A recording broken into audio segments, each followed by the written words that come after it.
우리 원소 주기성에서 알칼리 금속이랑 할로젠 원소 반응성 묻는 문제 나오니까 알칼리 금속 몇 쪽 원소 있지? 1쪽. 1쪽 소소들을 좀 말해볼까? 뭐 있어? 수소 있고 리튬 있고 나트륨, 칼륨. 여기에서 금속 아닌 거 누구야? 수소는 화학자산수 비슷하다라고 하면 안 되고 얘들 있는데 어디로 갈수록 반응성 크다? 밑으로 갈수록 반응성 크다. 금속성은 1쪽이 제일 센데 밑으로 갈수록 세다라고 했었고 녹는 점 반대로 점점 낮아진다라고 했어요. 할로젠 원소 4개 뭐 있지? 플로린, 염소, 브로민, 아이오딘 있었지. 얘는 어디로 갈수록? 위로 갈수록 반응성이 크다. 근데 녹는 점은 밑으로 갈수록 크다라고 했고 얘들은 기체 상태로 존재하는데 F2Cl2는 기체로 존재하고 이원자 분자일 때 얘는 어떤 상태? 액체로 존재하지. Br2가 액체로 존재하고 R2는 고체 상태로 존재한다 라고 했어요. 색깔 그래서 알려줬지? 색깔이 무슨 색? 황록색. 얘는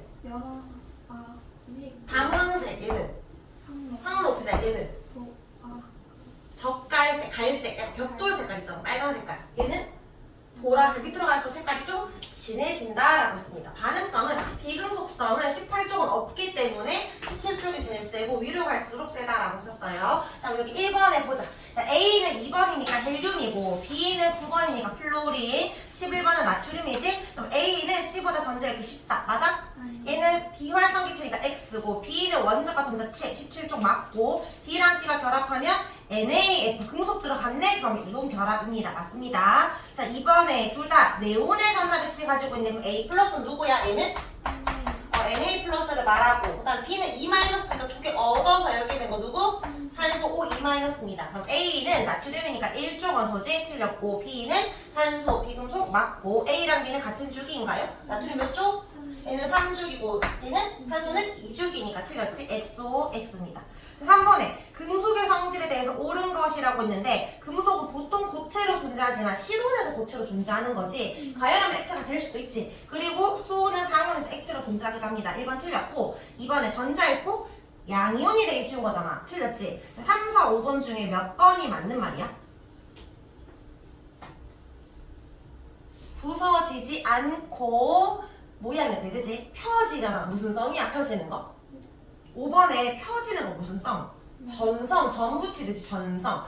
늘어나는 거 있잖아. 엿가락처럼 늘어나는 게 연성이라고 지금 5번은 전성이라서 틀린 말이잖아. 그러니까 3번이 맞는 말이지. 부서지지 않는다. 펴지거나 뽑힌다라는 겁니다. 4번에는 광택은 있어야지, 금속은. 그래서 3번이 맞고요. 자, 4번에 B랑 C는 금속 원소이다. B는 3주기 나트륨 마그네슘이니까 맞고 B는 나트륨이니까 전자 한 개를 잃어서 양인이잖아. 그래서 틀렸고 3번에 반응성 크기는 E와 F를 물었는데 밑으로 갈수록 크니까 아니다 위로 갈수록 크니까 E가 더 크잖아. 3번 틀렸고요. C랑 D는 원자가 전자수 같다. 맞아? 같은 조기여야 되니까 틀렸고 G는 18쪽이 있거든. 화학결합 안 하는 비활성 기체다. 맞습니다. 자, 5번에 멘델레예프가 누구야? 현대 주기율표트리아 최초 주기율표야.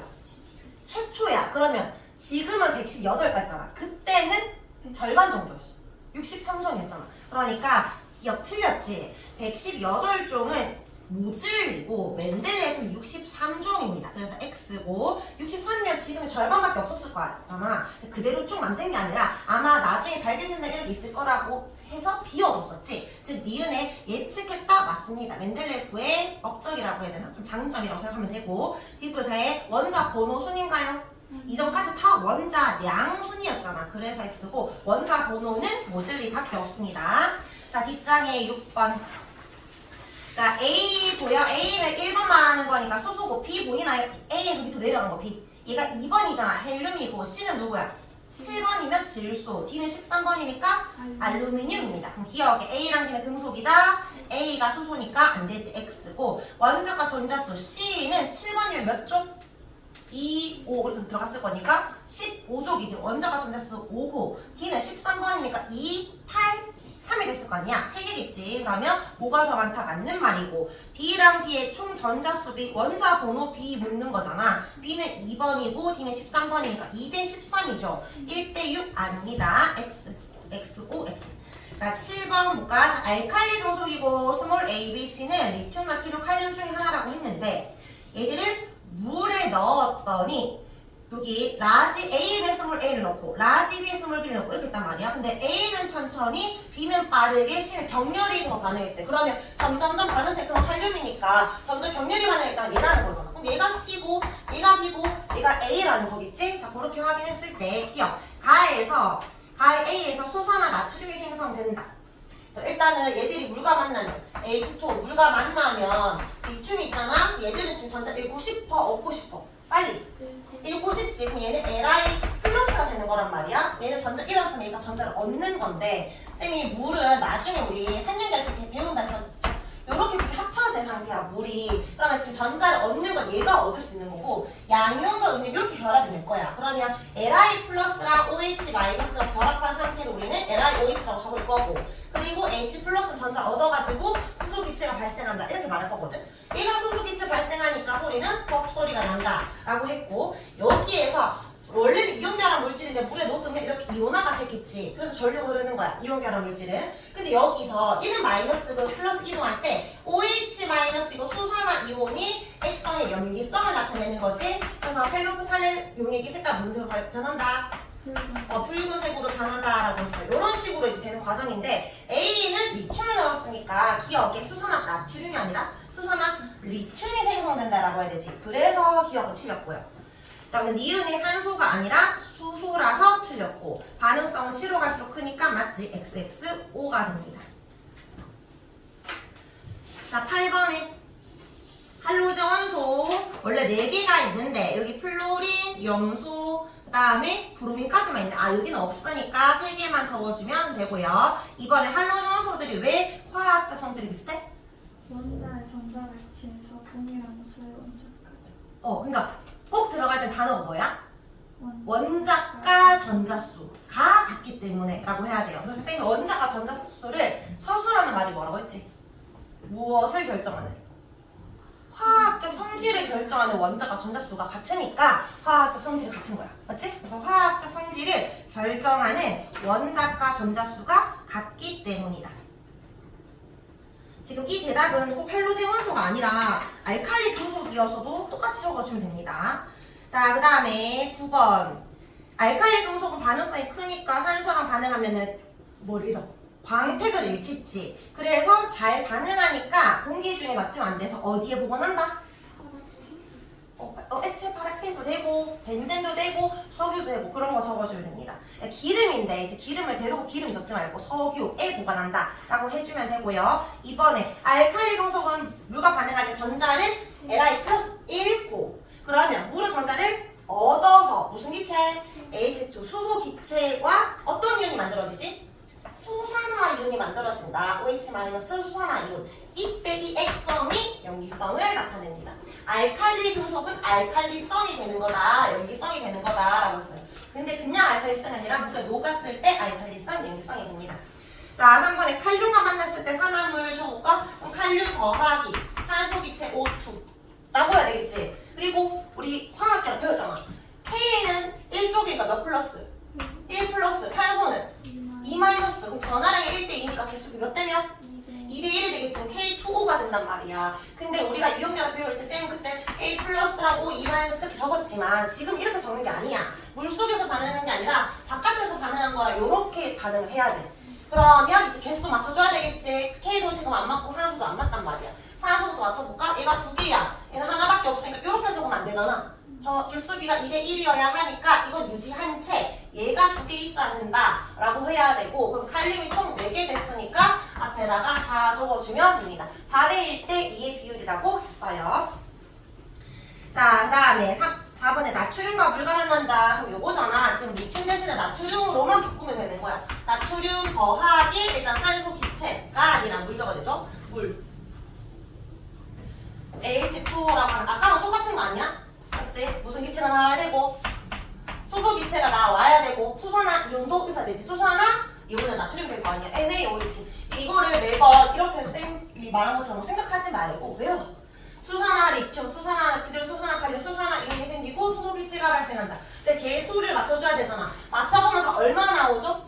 이제 외워져 있어야 되는데 H가 3개고 얘가 2개잖아. 그러니까 한 개짜리를 2개로 4개로 바꿔서 H를 4개로 만든 다음에 얘도 4개 만들려면 2를 해주면 되고 산소도 2개 맞춰줬고 나트륨도 2개 맞춰줘야 되기 때문에 2다. 따라서 수소비치 빼고 다 2가 됩니다. 그러니까 리튬으로 달려놨으면 얘도 2가 됐어야 되겠지. 수소비치 빼고 어떤 걸 나오더라도 4대 1대 2가 나와야 돼요. 선생님이 짚고 떼고 이 문제 또 넣을 테니까 그때 외워서 와. 알겠지? 외워서 있어야 돼. 안 나올 수도 있지만 나오면 외우는 거 적어야 되잖아. 맞지? 자, 그러면 우리 최대 빨리 이제 진도를 나가고 시간이 좀 남으면 지금 10문제 만들어 온 거 있거든? 그 10문제를 풀고 갈 거예요. 이 내용이 너무 딱딱해가지고 선생님 예전에 수업할 때는 좀 길게 이것저것 막 예시도 들고 해가지고 설명했는데 우리 지금 그럴 시간이 없으니까 필요한 말만 좀 빠르게 할 거고 진도상 나갔지? 그러니까 너희가 조금 아니까 아는 내용들이라 생각하고 계속 물어볼게요. 자, 우리 제일 첫 번째 몇 쪽이야? 6쪽인가? 7쪽인가? 그럴 거야. 제일 앞에 7쪽이죠? 7쪽에 일단 용어 정리하기에 너희 지금 용어 알고 있어? 의미를 보고 왼쪽에 들어갈 말 좀 헷갈릴 수 있는데 첫 번째랑 두 번째 적을 수 있을 거야. 첫 번째, 두 번째랑 적어봐.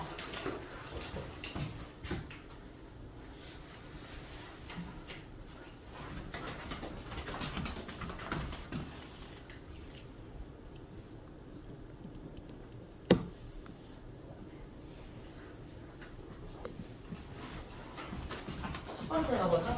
양을 재는 활동, 재는 거, 측정이라고 하고 두 번째 추정하는 것을 어림이라고 합니다. 그래서 오른쪽 페이지에 측정과 어림을 구분할 수 있으면 되는데 사실은 측정이란 건 별로 안 어렵고 어림의 활용, 어림 언제 이용하는지 그런 것만 좀 잘 이해해주면 될 것 같아요. 측정은 우리가 뭐 키를 측정한다. 그러면 쌤 키가 164m라고 할까? 164cm잖아. 측정을 했을 때 항상 어떤 수치가 있어야 되고 숫자 그 뒤에 단위가 같이 나타납니다. 그게 다고 자 나머지 읽어보면 되는데 측정을 하는 이유가 정확한 의사소통을 가능하게 합니다. 자 밑에 얘들아 측정 방법 단위 써야 돼. 알맞은 측정 도구를 써야 돼. 이거 다 읽어보면 이해되거든. 3번에 측정 규모나 범위에 따라 적절한 측정 단위와 적절한 측정 도구를 사용해야 된다. 예를 들어서 쌤의 몸무게를 재고 싶은데 용수철저울로 잴 수 있어? 안 되지. 무슨 정육점 가가지고 안진뱅이 저울 위에 쌤 올라가면은 고장날 거 아니야. 그러니까 쌤 몸무게보다 더 큰 걸 잴 수 있는 그런 도구를 써야 될 거잖아.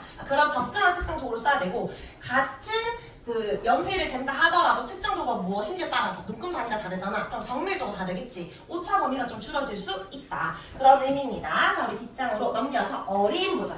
어림은 직접 측정하는 것이 아니라 우리가 추정하는 거잖아. 대략적인 값을 추정하는 거라 정밀도가 떨어지겠지. 그러니까 예를 들어 건물의 높이를 48.3m다. 수치 나왔고 단위 나왔으면 측정을 한 거잖아. 근데 대략 이 정도 되겠다라는 것은 어림을 하는 거지. 이거는 뭐라고 해? 실제로 측정을 한 게 아니라 어림을 통한 측정이라고 표현하는 거지. 아마 20층이니까 한 층당 몇 미터일 거고 그러면 나름대로 자기들 이때까지 측정 경험이 있을 거잖아. 논리적으로 추정을 하는 거야. 그래서 어림을 통한 측정이라고 할 수 있습니다. 그러면 실제로 측정하지 않고 왜 어림을 할까? 어림을 하는 이유 여러 가지가 있는데 예를 들어서 공룡의 키랑 무게를 재고 싶어. 이거는 지금 존재하지 않잖아. 어쩔 수 없이 실제로 측정하기 어려울 때 우리가 어림을 할 수밖에 없고 그 다음에 측정 전에도 사실 어림이 필요하고 측정 중에도 필요하고 측정 후에도 필요하거든. 측정 전에 만약에 필요한 건 예를 들어서 이거 잘 안 보이는데 이 안에 뭐 물이 들어있다. 근데 이게 대략 몇 밀인지 모르잖아. 그래서 정확하게 측정하고 싶어. 그러면 액체의 부피를 측정하려면 플라스크나 비커를 갖고 와야 되잖아. 근데 이게 한 거의 가득 차 있다고 생각해봐. 그럼 너희가 쌤이 이거 측정하게 비커 좀 갖고 와라고 했을 때 50ml짜리 비커가 있고 500ml짜리 비커가 있어. 뭐 갖고 올 거야?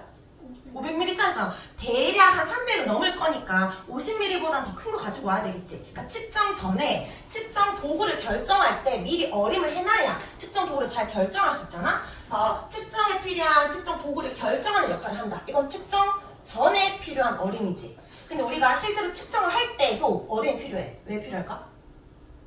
몇 미리 쟀어. 근데 이 눈금이 딱 488도 아니고 489도 아니야. 그 사이에 있어. 어떻게 측정할 거야?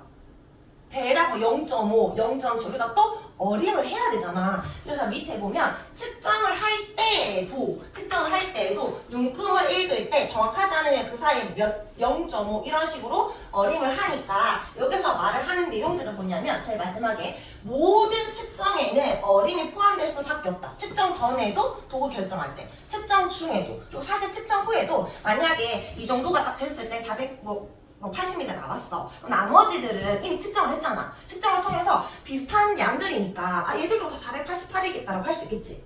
그거는 어림을 통한 측정이 아니라 측정을 통한 어림을 할 수 있는 거야. 측정 후에도 어림을 할 수 있다. 그래서 어림은 다양하게 활용이 되고 측정과 연관이 있다라는 내용입니다. 자, 그럼 여기에 문제 바로 풀어볼게요. 적절한 측정 단위랑 도구가 필요하다. 측정. 그 다음에 어림 어떤가?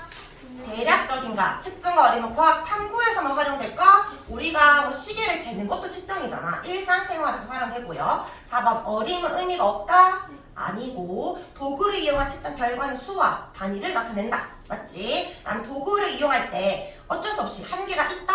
맞죠? 어림을 할 수밖에 없는 거 맞고 7번의 어림은 알고 있는 정보를 바탕으로 물리량을 예상하는 것이다.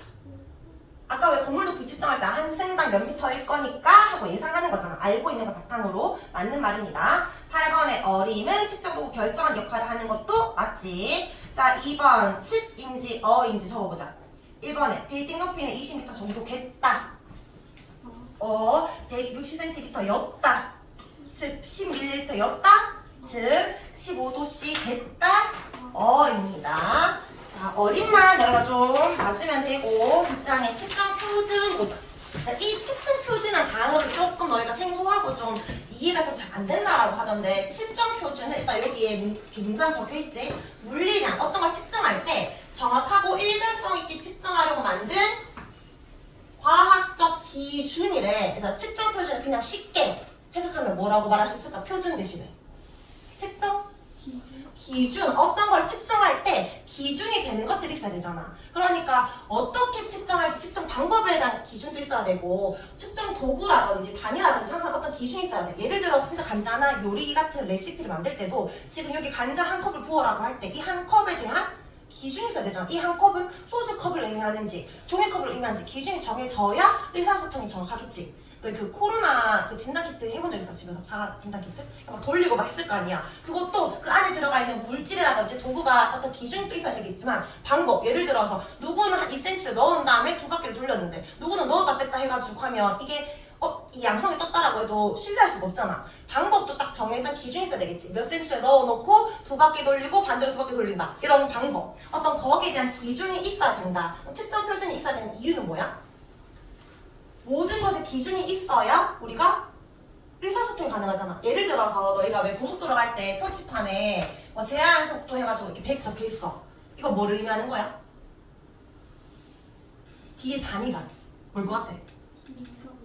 시속 100km/h보다는 넘으면 안 된다는 과속이다라는 의미잖아. 우리가 일상생활에서 km/h를 약속한 거지. 그러니까 어린이 보호구역에 갔을 때 30 적혀있으면 제한 속도 30이구나라고 하는데 만약에 기준이 없다라고 생각해봐. 이 30이 km/h인지 m/s인지 헷갈릴 거 아니야. 어떤 단위에 대한 기준이 없으면 나중에 이 약속이 되어 있으니까 이것만을 가지고 이거 시속 100이고 시속 30이고 빠르게 의사소통이 가능하겠지. 근데 그런 게 없으면 이거 뭐 미국 사람들은 마일을 쓰잖아. 이게 뭐 30호 마일인지 뭐 어떻게 알아? 맞지? 그러니까 어떤 기준이 있어야 우리가 의사소통이 가능하고 신뢰할 수 있는 정보를 얻을 수 있는 겁니다. 측정 표준이 필요한 까닭은 기준이 다르면 이 값도 달라질 수 있기 때문에 측정 표준을 정한다. 근데 쌤이 아까 이렇게 km/h라고 했는데 우리나라에서 편의상 이렇게 쓰지만 이거 너의 기본량 유도량 배웠지? 이거 기본량이야 유도량이야? 유도량이잖아. 여기에서 기본량 뭐 있어? 이거는 거리, 길이 재는 거고 이거는 시간이잖아. 우리 시간에 대한 우리 국제 단위에서 정한 단위는 뭐지? 세컨드고 얘는 거리는 미터지. 그러니까 우리나라에서 편하게 이렇게 쓰지만 실제로 과학자들끼리 속력을 이야기할 때는 미터 퍼 세컨드라는 기준으로 다 항상 이야기를 하겠지. 그런 식으로 이야기를 해야 소통이 잘 된다. 그런 의미입니다. 그래서 예전부터 우리가 뭔가를 측정할 때는 어떤 측정 기준, 측정 표준을 정했었는데 근데 문제는 이 기준이 뭐 신체 부위를 이용한다든지 지구의 자전 주기를 이용한다든지 그런 것들을 기준 삼았단 말이야. 근데 이게 계속 변하는 거야. 그래서 지금 현대의 측정 표준 모든 기준을 잡을 때는 변하지 않는 불변의 물리의 상수를 기준으로 기분량을 정의하고 있습니다. 예시들을 좀 볼게요. 자, 오른쪽 페이지. 이거는 예전에 배웠던 거 그냥 한번 넣어봤어요. 7가지지 기분량. 시, 온, 길, 방전물질 얘들 7가지 좀 기억을 하고요. 자, 뒤로 넘겨가지고 자 지금 요즘 현대에서는 측정 표준 어떻게 바뀌었는지 보자. 예전에는 우리가 1초라는 시간을 어떻게 정의했냐면 지구의 자전 주기를 이용해서 정의를 했는데 지구의 자전 주기도 항상 일정하지 않아서 지금은 세슘 원자에서 나오는 빛을 이용하는데 대부분 거의 빛들이거든. 자, 길이 볼까? 길이도 우리가 1m라는 기준은 이 북극에서 적도까지 이 길이에다가 1000만 분의 1을 나눠. 그리고 딱 그 1을 우리가 1m라고 하자라고 과학자들끼리 약속을 했어. 그래서 요 1m짜리 미터 원기 금속을 만들어 놨단 말이야. 그래서 과학자들마다 이제 각자 자기 나를 가져갔겠지? 또 오랜만에 만나서 보니까 뭐가 문제였어? 이 밑에 원기들이 길이가 우리 이걸 1m짜리라고 하자라고 기준을 딱 잡았는데 내 1m 미터 원기랑 얘랑 다른 거야. 그 누가 원래 건지 알 수 없는 거지. 시간이 지날수록 약간 습도라든지 온도라든지 그런 것 때문에 좀 길이가 좀 변하고 손상이 되었다라는 거야. 그래서 안 되겠다. 몇백 년이 지나도 절대 이 1m의 기준이 바뀌지 않게 변하지 않는 값으로 하자라고 해서 빛을 이용했는데 너의 빛의 속도가 얼마인지 알아? 1초에. 1초 얼마만큼 가지? 초속 얼마인지 알아? 대략 그냥 쉽게 이렇게 막 어려우시지 말고 대략 30만 킬로미터거든. 1초에 30만 킬로미터 간단 말이야? 거꾸로 말하면 30만 분의 1초 동안 몇 킬로미터 간다는 거야? 1킬로미터 간다는 거잖아. 그럼 우리는 1m를 정의하고 싶은 거니까 얘는 1000m지. 1000 나누면 되니까 얘도 30을 또 1000 나누면 되지. 3개. 그냥 3만 분의 1은 없잖아. 그러니까 이거 3억이거든? 3억 분의 1초 동안 1m를 가는 거야. 그러니까 빛을 딱 보내. 빛을 보내자마자 30억 분의 1초에 딱 빛을 보내고 30억 분의 1초에 딱 자르. 근데 딱 빛이 가는 거리를 1m로 하자라고 하는 거지. 근데 이 빛의 속력은 시간이 지나더라도 늘 항상 30만 킬로미터일 거라 오늘 재든 100년 후에 재든 이 1m 기준은 똑같을 거라는 거지. 그러니까 어떤 단위에 대한 기준을 정할 때 변하지 않는 물리량으로 지금 기준이 바뀌었습니다. 마찬가지로 우리가 1kg이 어떤 정도의 1kg을 정할지 예전에는 킬로그램 원기라는 게 있었는데 마찬가지로 손상이 되니까 지금은 플랑크 상수라는 것을 이용해서 기준을 잡고 있습니다. 이렇게 다 측정 표준이에요. 자, 그럼 오른쪽 페이지, 뒷장에 우리 문제 한번 풀어보자. 지금 가와 나의 차이 보이나요? 가는 지구의 북극점에서 적도까지 거리를 1000만 분의 1에서 미터 원기로 1m 정했다라는 그림이고 얘는 빛이 진공에서 이만큼 하는데 이것분의 1초 동안 간 거리를 1m로 하자라고 했을 때 나에서 정한 게 어떤 장점이 있나요? 이렇게 바뀌면 어떤 장점이지? 어떤 말들이 들어가야 돼? 어떤 표현이 들어가야 될까? 왜 바꿨어? 이게 왜 문제였는데? 문제인 이유. 시간이 지났을 때 뭐가 일어나? 손상이 일어나잖아. 얘는 시간이 지나도 변하지 않잖아. 그런 맥락이 들어가야 되겠지. 미터 원기는 시간이 지났을 때 손상이 되지만 빛을 이용한 정의는 시간이 지나도 변하지 않는다. 그러니까 꼭 들어가야 될 만한 나에 대한 설명 꼭 들어가야 되겠지. 맞지? 빛을 이용한 정의는 시간이 지나도 변하지 않는다. 있나요? 적어볼까? 그냥 시간이 지나도 안 변한다 이렇게 적어놓으면 되겠지. 그래서 좀 더 덧붙이면 너희가 이제 가에 대해서도 더 써주면 되는 거지. 미터 원리는 시간이 지났을 때 손상되지만 요거 빛을 이용한 정의는 시간이 지나도 변하지 않는다. 자, 그래서 그런 기준을 지금은 변하지 않는 물리로 바꿨다라는 거고 측정 표준 어떻게 활용하고 있는지 볼까요? 요거는 한번 읽어보면 다 이해되는데 보통 단위에 대한 기준, 표준들을 이야기하고 있는 거예요. 오늘 폭염주의보다라고 할 때 기본 단위는 우리가 도시라고 정해놓은 거고 이 단위에 대한 기준, 과속단속 카메라 우리나라는 보통 킬로미터 퍼 아워를 쓰고 미세먼지들 이거 어떻게 읽지? 이거 어떻게 읽어? 이거 마이크로잖아. 마이크로그램 퍼 세제곱미터지. 이게 무슨 말이야? 1세제곱미터당 이 미세먼지가 몇 마이크로그램 있는지를 이야기하는 거야. 이 앞에 이렇게 딱 단위에 대한 기준이 딱 정해져 있으면 우리 막 공원 같은 데 가면 이런 거 오늘 뭐 미세먼지 나쁨 뭐 좋음 이런 이야기를 하잖아. 여기 50이면 오늘 좋음이라고 하자. 100 정도가 되면 많다라고 하자라고 할 때 한 번 정해놓으면 우리가 굳이 단위를 외워놓지 않아도 숫자만 보고 아 오늘 안 좋은 날씨네 좋은 날씨네 이야기할 수 있다라는 거예요. 여기 나머지들도 한번 읽어보면 되고 보통 문제 예시 보니까 식품 상품 표시가 많이 나오더라고. 이런 그림 나오면 측정 표준 활용에 대한 문제라고 생각해주면 됩니다.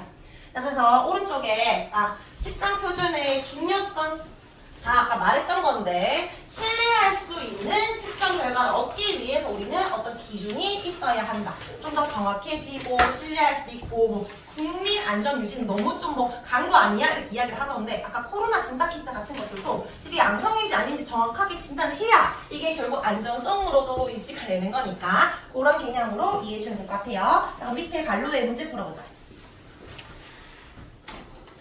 측정의 기준이 되는 기본 단위를 정의하고 이를 재현하기 위해서 사용되는 기준은 뭐란다? 측정 표준이라고 한다. 자, 2번 이거 뭐게? 뒤에 봐. 표준 단위 체계. 아까 시간은 뭐 초로 하자. 그 뭐야? 그 기본량 SI 뭐라고 해? 국제 단위계. 한 번에 양을 측정할 때 적절한 측정 단위와 뭘 써야 되지? 적절한 측정 도구를 사용해야 된다. 그다음에 일상생활에서 신뢰할 수 있는 측정 결과를 얻기 위해서 우리는 무엇을 활용하고 있을까? 맞아. 측정 표준. 근데 이거 애들이 아까 1번에 적었으니까 당연히 아닐 걸 생각하고 뭐지 이러더라고. 똑같이 측정 표준입니다. 자 2번에 OX. 과학에서 측정한 기본량을 정확하게 나타내려면 기본 단위에 대한 정의가 필요하겠죠. 맞는 말이고 측정 표준은 여러 가지 분야에 활용되니까 이것도 맞고 코로나 진단 키트도 역시 활용 사례가 됩니다. 다 O예요. 자 그러면 측정과 어림 요거는 어림을 좀 더 공부를 좀 하면 되고 측정 표준을 활용하는 것들 한번 쓱 읽어보면 됩니다. 두 번째 단가 신호와 정보인데 이게 내가 신호랑 정보라는 말을 모르진 않잖아. 맞지? 너희 신호등 알지? 신호등에 빨간색 불이 켜졌어. 뭐를 의미해? 가라고 생각해. 너희 다 가잖아. 스탑이란 말 알고 있지? 근데 파란불이면 출발해 이런 거잖아. 어떤 신호를 보고 너희가 어떤 정보를 파악하지. 수신호도 있잖아. 얘들아, 이 수신호 뭘까? 가라는 거야. 좀 가 이런 의미잖아. 어떤 신호가 있으면 여기에 너희가 파악하는 유의미한 정보가 있지. 받아들이는 정보. 신호에 따라서 좀 의미 있는 정보를 우리가 받아들이는데 이거를 과학적으로 표현을 할 때 어떻게 이제 표현하는지 볼게요. 그냥 말이 조금 어려울 뿐 내용은 다 이해가 될 거야. 자연의 변화가 전달되는 것을 신호라고 해. 좀 뭔가 신호라는 말은 아는데 그럼 이렇게 정의합니다. 일단 빛이나 소리나 이거 지진파야. 그 빛도 일종의 파동인 거 알지? 전자기파를 이야기 하잖아. 소리도 음파지, 지진파. 이런 지진파와 같은 파동이나 힘이나 온도, 압력 같은 여러 가지 형태가 우리한테 에너지로 전달될 때 이게 신호가 발생했다라고 하는데 이런 신호 중에서 우리가 좀 의미 있는 형태, 유용한 형태로 만든 것을 뭐라고 한다? 이걸 정보라고 해요. 자, 예시를 보면 좀 이해가 될 거야. 봐봐. 우주에서 온 빛은 그냥 단순히 신호야. 빛이니까. 이걸 가지고 우주의 나이를 알 수 있지? 이건 우리가 받아들인 정보잖아. 여기 보면 열화상 카메라 있지? 이건 뭐야? 우리의 체온을 된 거지. 체온을 통해서 우리가 이 사람이 열이 있는지 발열을 보고 이 사람 코로나 걸렸다 안 걸렸다. 건강 상태를 확인할 수 있는 건 정보지. 맞지? 지진파는 신호인데 지진파를 통해서 지구의 내부 구조를 알 수 있는 건 정보잖아. 신호를 통해서 우리가 정보를 확인할 수 있어요. 그러니까 일단 우리가 정보를 알려면 신호를 받아들여야 되는데 근데 이 신호의 종류가 두 가지가 있지. 자, 여기 신호는 크게 우리 아날로그 신호와 무슨 신호? 디지털 신호 두 가지 있어요. 아날로그 하면 어떤 느낌이야? 감성이. 뭔가 옛날 감성, 부닥다리 이런 거고 디지털이라고 하면 좀 약간 세련되고 막 이런 느낌이잖아. 그 시계도 요즘 다 워치 쓰잖아. 이거 다 디지털 시계야, 아날로그 시계야? 디지털 시계지. 아날로그 시계는 그냥 초침이 쭉쭉쭉 돌아가는 거잖아. 아날로그랑 디지털의 가장 큰 차이 부닥딱 이게 아니라 가장 큰 차이는 연속적이냐 불연속적이냐. 그러니까 시계 초침이 그냥 연속적으로 쭉 돌아가는 거라면 디지털 시계는 숫자가 1에서 갑자기 2로 탁 바뀌잖아. 연속이 아니라 끊기는 거야. 갑자기 3.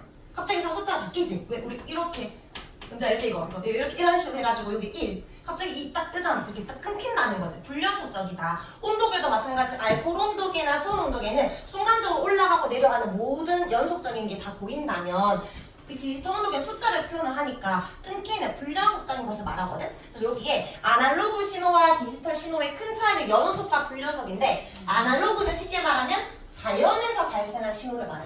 우리가 자연에서 받아들인 건 다 아날로그야. 근데 디지털 신호는 디지털 기기에서 쓰는 신호야. 그러니까 쉽게 말하면 컴퓨터에서 사용하는 신호는 디지털 신호야. 그러면 이 아날로그 신호는 보통 표현을 할 때 이런 식으로 연속적인 걸 표현한다면 컴퓨터는 너희 그 10진에서 안 쓰고 뭐 써? 2진에서 쓰는 거 알아? 0 아니면 1로 쓰잖아.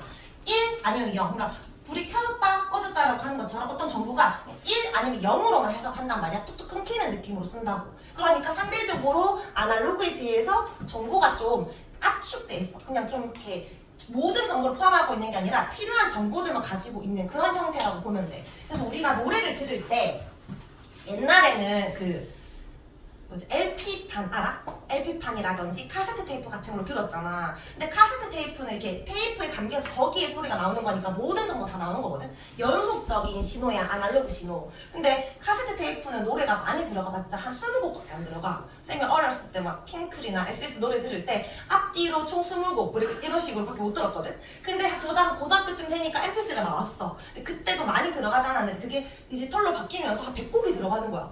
우와 대박 하면서 100곡씩 다운받고 새로운 노래 나오면 또 몇 곡 어쩔 수 없이 지우고 내가 아끼는 곡 놔두고 또 넣어놓고 이런 식으로 했는데 지금은 당연히 1000곡이도 훨씬 더 많은 양이 들어가잖아. 이게 아날로그 신호는 모든 정보를 다 가지고 있다 보니까 장점은 모든 정보를 갖고 있다. 대신에 용량이 너무 많아서 많이 저장할 수가 없어.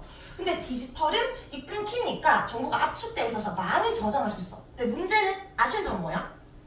모든 정보가 들어있는 게 아니잖아. 그러니까 아날로그에서 디지털로 갈 때 좀 깎이는 거야. 정보가 어느 정도 손실이 되는 부분이 있어요. 그래서 각각의 신호의 장단점을 좀 구분을 해주면 됩니다. 아날로그는 자연스럽게 표현이 가능하지만 이 많은 용량이 필요해. 저장을 할 때도 전송할 때도. 그러다 보니까 전송할 때 손상되기가 쉬워. 근데 디지털 정보 위주로 좀 볼까? 디지털은 이진수로만 표현되다 보니까 정보를 압축할 수 있지 많은 정보를 저장할 수 있고 그러다 보니까 저장과 전송도 쉽고 빠릅니다. 근데 뭐가 문제점이야?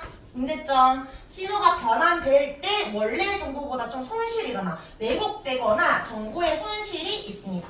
근데 이거 좀 헷갈리는 게 뭐냐면 너희가 디지털 정보는 손실이 있고 왜곡된다 했잖아. 언제? 변환할 때야. 전송할 때는 오히려 쉬운 거야. 전송 시에 손실이 있다. 전송 시에 왜곡이 있다. 그거는 얘야. 오히려 모든 정보를 갖고 있다 보니까 자본 같은 것도 들어가고 그래서 손실이 있는 거고 이건 저장 시 왜곡이 있는 거고 얘는 신호 변환 과정에서 왜곡이 있는 겁니다. 헷갈리면 안 돼요. 자, 그럼 이거 아날로그인지 디지털인지 이것도 한번 문제 풀면서 좀 이해를 해보자. 연속적으로 변한다. 아인지 D인지 앞글자만 쳐보자. 이진수다. D. 정보를 압축할 수 있고 잡음도 없고 멀리 전송 가능하다. D. 저장과 전송에 많은 용량이 필요하다. 다 저장해야 되니까 R겠지. 복사랑 편집이 쉽다.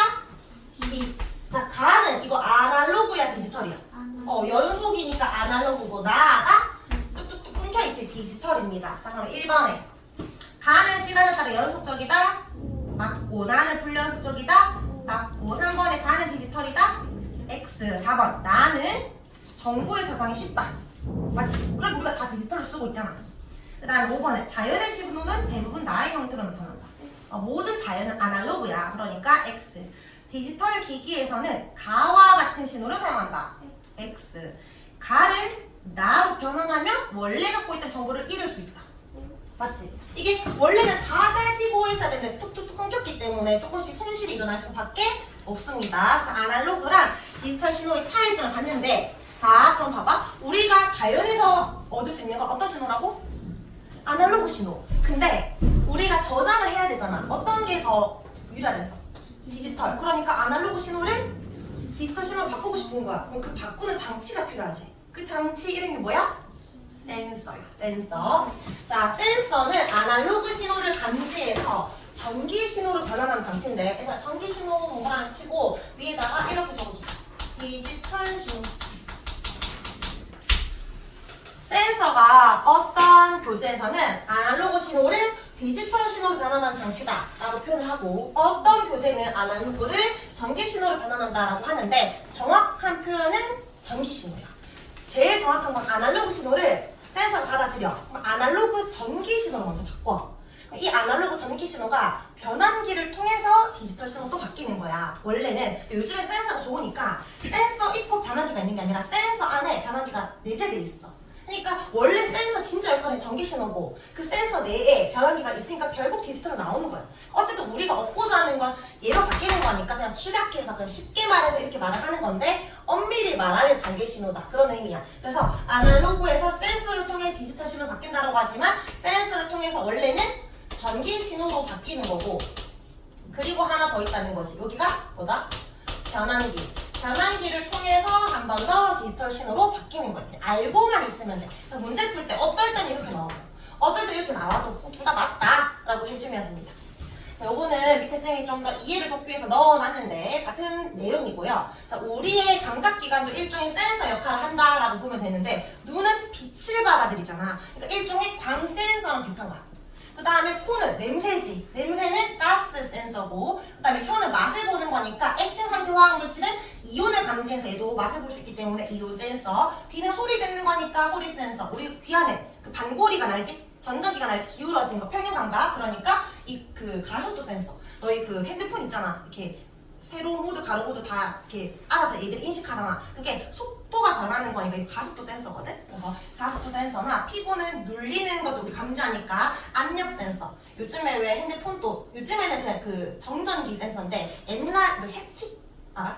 그 스마트폰이 초기 시절에는 꾹꾹 눌렀어야 됐거든. 지금도 왜 그 전자기기 같은 것 중에 살짝 터치 시스템이 아니라 누르는 시스템이잖아. 그건 압력 센서. 그러니까 눌러야 되는 거. 자, 이거 이런 신호 우리가 받아들이지. 그러니까 지금 요 B, 화학 물질, 얘들 아날로그 신호야, 디지털 신호야? 뭐 자연에서 발생된 신호들이잖아. 이거 다 아날로그 신호지. 맞지? 그 너희가 알아두면 좋은 게, 우리의 감각기관은 디지털 신호를 못 받아들여. 우리는 아날로그 신호만 받아들일 수 있어요. 이 아날로그 신호를 받아들여서 뇌에서 정보를 인식하듯이 이 센서들도 아날로그 신호를 받아들여서 정보를 처리하는 겁니다. 자, 뒤에 그 센서의 활용 볼까? 이거 애들 많이 틀리는 문제예요. 이게 생각보다 헷갈려. 그러니까 어떤 문제가 나왔어. 에어백, 뭐 음파 탐지기 나왔어. 음파 탐지기는 광센서다라고 할 때 한 번씩 좀 상식적으로 너무 아니다라고 하는 것도 있지만, 이게 이건가? 이건 헷갈리는 경우도 있거든. 그러니까 너희가 학습지나 교과서에 있는 이 예시들을 보고 무슨 센서인지 말할 수 있어야 돼. 예시들을 보고. 알겠지? 그냥 1% 푼하고 넘어가면 안 되고, 디스턴트 카메라, 자동문 이거 무슨 센서라고 할 때 광센서다 이렇게 말을 할 수 있어야 되는데, 보통 센서 종류 중에 제일 많이 나오는 문제가 광센서야. 이게 좀 흔하게 나오는데, 광은 좀 넓은 범위로 보는 거예요. 그러니까 이때 말하는 광이 빛이니까 우리가 가시광선 형태의 빛만 본다고 생각하는데 조금 더 넓어. 적외선 형태 있지. 우리 몸에서 나오는 이 적외선 형태 있잖아. 우리 그 아까 열화상 카메라 있지. 그것도 적외선 센서라고 따로 있는데 좁은 범위에 그냥 광 센서라고 해도 돼. 그 다음에 자외선 같은 거 이런 것까지 다 포함하는 게 광 센서. 잘 모르겠는 것들, 열이 나오는 것들은 이거 광 센서에 넣어주면 됩니다. 우리 몸에서 나오는 열이니까 왠지 다른 거일 것 같은데 이건 광 센서. 그 다음 아까 선생님이 그 핸드폰 방향 인식하는 거 있지? 이거는 가속도 센서라고 했고요. 좀 자주 나오는 것들 보는 거예요. 그리고 화재 경보기 또는 뭐 음주 측정기 이런 것들은 가스 센서입니다. 그 여기 지금 책에 넣었는데, 너희 차 타면 주차 같은 거 할 때 옆에 차랑 가까우면 차에서 이렇게 삐삐삐삐 거리잖아. 더 가까우면 삐 이러잖아. 그거 뭔가를 감지하는 거잖아. 가까우니까. 그래서 소리가 나는 거지. 무슨 센서를 이용하는 걸까? 그러니까 거리를 확인하기 위해서. 거리를 확인하기 위해서. 이게 그 너희 어군 탐지기 알아? 배 탈 때 밑에 막 그 물고기들이 얼마나 많은지 어느 정도 거리 있는지 볼 때 이걸 쌌다가 다시 돌아오는 시간을 보고, 아 시간이 짧네? 생각보다 바로 밑에 물고기 이렇게 확인하는 거거든. 거리 측정할 때 이걸 쌌다 다시 뽑아먹는 걸. 이거 무슨 센서야? 태압 확인하는 거. 레이저. 그 돌고래. 초음파 센서야. 아. 또 초음파 그 소리 센서를 이용하는 거거든. 자동차도 마찬가지 초음파를 보내서 부딪히고 다시 돌아오는데 시간이 짧으면 거리 가까운 거니까 지금 차 가깝다 이렇게. 요즘 되게 예민하잖아. 진짜 별로 안 가까운데도 계속 삐삐삐거려가지고 사람 쫄게 만드는데 어쨌든 자동차 그거는 초음파 센서입니다. 하나 적어줄까? 초음파 센서. 주차할 때 차량 거리 확인하는 거. 초음파 센서가 있습니다.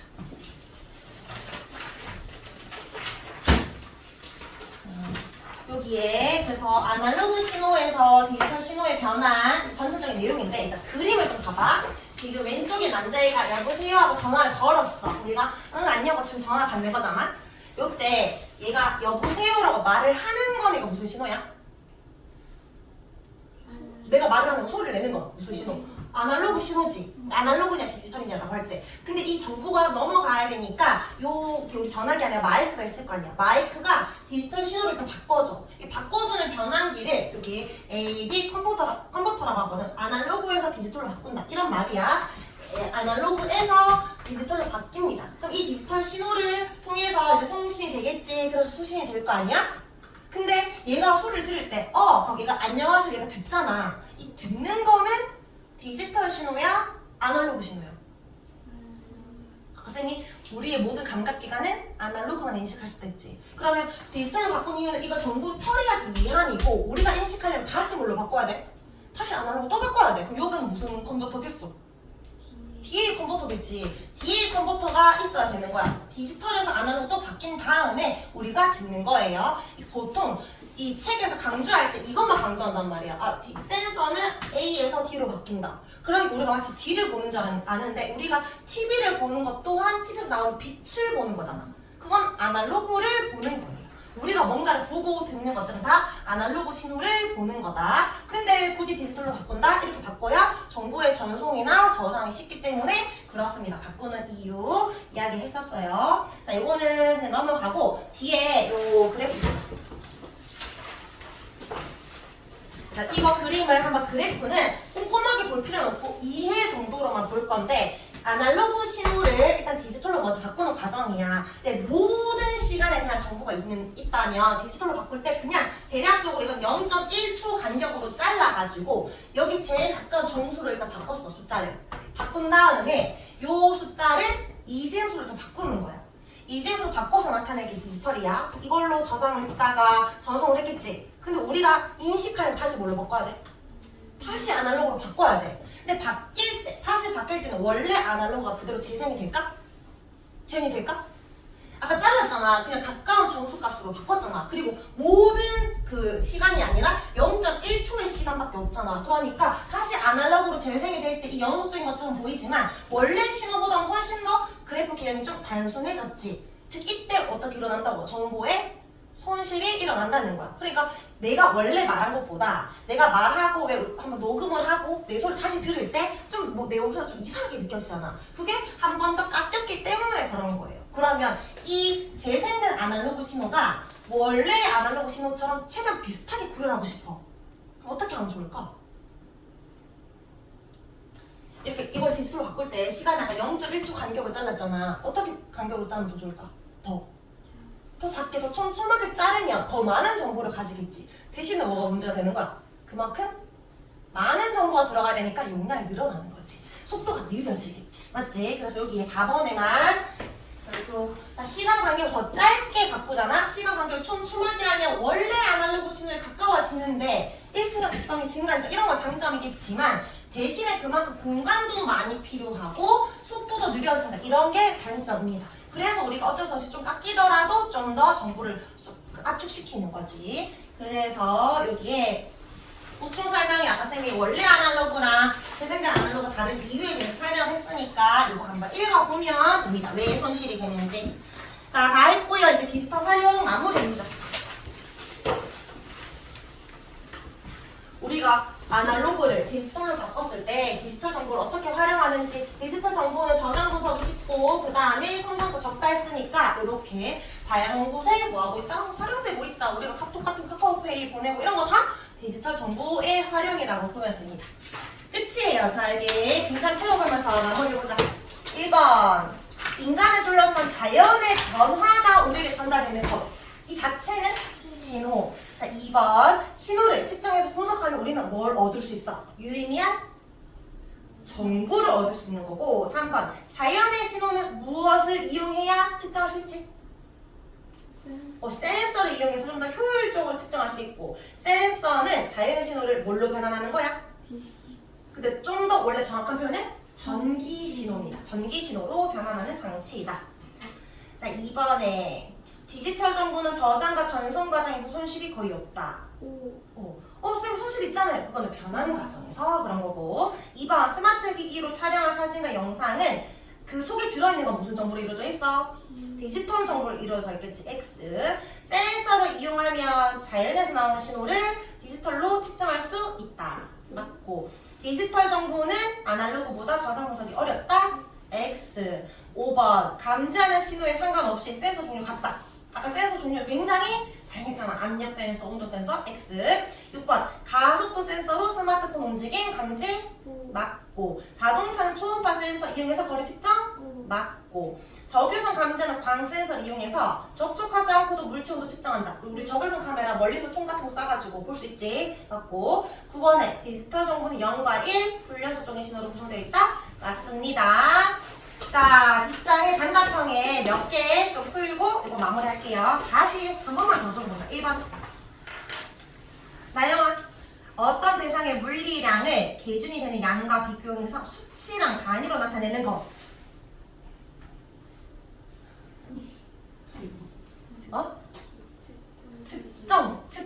측정하는 거. 측정할 때 숫자랑 단위 나타내지. 2번에 그걸 대략 가늠하는 것. 어림. 이게 뭔가 그냥 예시를 들면 다 이해가 되는데 이걸 정의로 말하면 좀 헷갈리니까 계속 보자. 3번에 단위를 정의하고 측정 방법, 체계를 정하는 것 이런 거. 이게 다 기준을 만드는 거. 이게 측정 표준. 4번에 인간을 둘러싼 자연의 변화 아까 했던 거지. 이 뭐야? 신호고. 5번에 그 신호를 측정하고 분석해서 의미 있는 형태, 정보. 6번에 외부 자극 자연의 신호를 전기 신호로 바꾸는 거, 센서. 7번에 자연에서 발생하는 신호, 아날로그. 8번에 불연속적은 디지털 신호인데 0과 1에 무슨 수로 표시된다? 이진수. 자, 9번 넘기고요. 10번 OX. 10번에 1번. 미나야, 어림은 측정 도구 없이 알고 있는 정보를 이용해서 추측한다. 맞고. 혜연아, 측정은 도구나 장치 이용해서 구한다. 맞지? 다원아, 측정 도구로 얻은 측정 값은 오차가 없다. 오차는 있을 수밖에 없지. 눈금이 0.1mm냐 0.5mm에 따라서 더 정밀도가 커질 뿐 어쩔 수 없이 정밀도가 있는 거야. 눈금이 0.1이면 측정 그 오차 없을까? 0.001 수준으로 가면 더 작은 수준 가면 결국 오차가 있을 수밖에 없어. 항상 오차는 있다. 자, 4번에 측정 단위가 다르면 측정 값이 달라질 수 있겠지. 자, 11번에 단위의 측정 표준. 아까 시간은 초, 여기 있잖아. 길이는 미터로 정한 그 기본량. 이 단위를 정의한 걸 뭐라고 한댔지? 국제 단위. 자, 13번 볼까요? 12번 건너뛰고 13번에 수빈아, 자연에서 발생하는 대부분의 신호는 디지털 신호다. X. 소연아, 자연의 신호를 측정해서 분석하며 유용한 정보를 얻을 수 있다. 없고. 3번에 센서는 전기 신호 감지해서 아날로그로 바꾼다. 거꾸로죠. X고. 4번에 디지털 정보는 전송 과정에서는 손상이 없지. 변환 과정에서 손상이 있다 있고. 그러니까 이거는 O야, X야? 5가 됩니다. 자, 이렇게 해서 과학 기초는 너희 서술형 문제 풀면 막상 못 풀거든. 이게 되게 쉬워 보이는데 객관식은 좀 쉬워. 근데 서술형은 내용은 알겠어. 너희가 5번 답안 보잖아. 다 이해가 돼. 근데 그걸 써라가면 쓰기가 어려우니까 몇 문제 뒤에 서술형 대비해 좀 보고 못 적겠는 것들을 너희가 5번 답안 해석을 치면서 공부를 좀 해서 오면 될 것 같습니다. 요거는 이렇게 마무리를 하고 쌤이 원래 오늘 주려고 했던 10문제가 있는데 15분이 남았으니까 풀 수 있을 것 같아요. 진짜 빠르게 해가지고 15분 늘었으니까 풀어보자.